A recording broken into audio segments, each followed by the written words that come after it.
We are going behind the camera with 20,000 Leagues Under the Sea, so let's get cracking!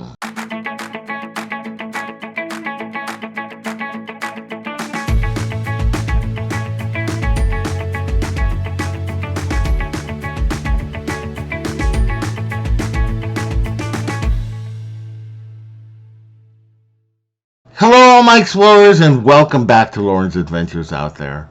And if you're new, thank you so much for joining us. We really appreciate it. My name is Loren, and I'm with Castles, Capes, and Clones, where we discuss everything in the Disney universe. We talk Disney, Pixar, Marvel, Star Wars, The Muppets, 20th Century, National Geographic, Disney Plus, ABC, Hulu, and more. So if you like that kind of thing, we would love it if you would subscribe to our channel, hit the bell for notifications, and do like this post. It really does help us out. So we are continuing our series Behind the Camera, which is a curated look of some of the live action films of Walt Disney Studios. Today we are going to be talking about 1954's 20,000 Leagues Under the Sea. 20,000 Leagues Under the Sea is set in 1868 as news of a sea monster attacking ships spread. Professor Aronnax and his assistant Conseil, along with harpooner Ned Lang, are asked to investigate and soon board a U.S. Navy frigate. They are attacked by the monster and discover that the monster is really the first man-made submarine, the Nautilus, commanded by Captain Nemo, a madman who is willing to share his secrets of nuclear energy with the world only on his own terms. Land rescues Nemo from the clutches of a giant squid and eventually manages to alert the outside world to the location of Nemo's secret island. Disney first expressed interest in 20,000 Leagues Under the Sea after seeing some marine footage and storyboards created by Harper Goff while working on the True Life Adventures series. At the time, the film rights were owned by MGM and King Brothers. In 1950, independent producer Sid Roedel acquired the film rights to the novel, as well as a film adaptation prepared by Robert Lippert. Lippert planned to start shooting within a year at the General Service Studios, but in December of 1951, Disney ended up purchasing the film rights from Roedel. Goff's work on the film, which formed the basis of the story, was not credited because he was not a member of the International Alliance of Theatrical Stage Employees. Interestingly enough, Disney chose Richard Fleischer to direct the film. Fleischer was the son of Max Fleischer, one of Disney's biggest rivals in the early days of Hollywood. But by 1953, Fleischer's studio had been absorbed by Paramount. Max and his brother were happily retired. They not only gave their blessing for Richard to direct the film, but they became great friends with Disney. Since this was such a big budget production, Walt selected a star-studded cast for his film's leading roles. Kirk Douglas played Land. Paul Lucas and Peter Lorre were chosen as Aronnax and Conseil, respectively, and Captain Nemo was played by James Mason. Mason, Douglas, and Lorre really enjoyed working on the film, but Lucas, on the other hand, was not. He would become offended if he was corrected for making one small mistake. According to one crew member, at that point, he was having memory difficulties. The film was the first for Charles Grodin, although he is uncredited.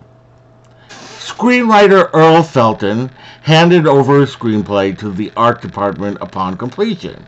The film became the first live-action feature to be storyboarded from beginning to finish and contained over 1,300 drawings.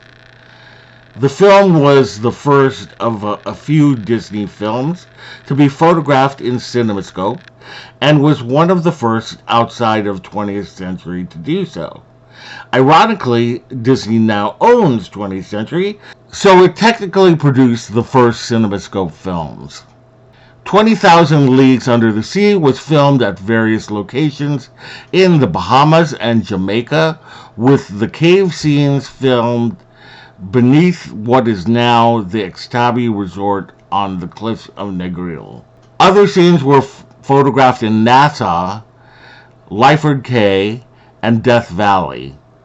Filming began on January 11th, 1954.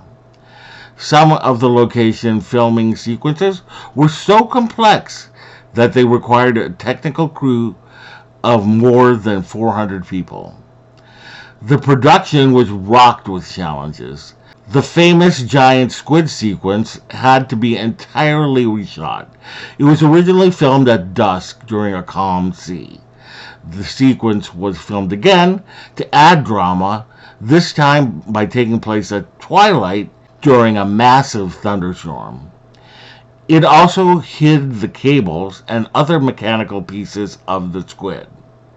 20,000 Leagues Under the Sea was the first non-documentary film to be distributed by Disney's brand new company, Buena Vista Distribution, after he dissolved ties with RKO. A single for the film's most memorable song, A Whale of a Tale, sung by Kirk Douglas, was also released in 1954 under the Decca's Children's Series.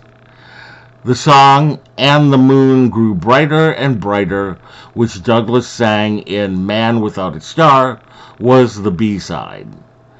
The production cost $9 million, making it the most expensive film made in Hollywood at that time. That said, the film was a critical and commercial success. The film won 2 Academy Awards for its art direction and special effects. In 2021, Disney announced it was developing a 10-episode series entitled Nautilus for Disney+. So what did I think of 20,000 Leagues Under the Sea?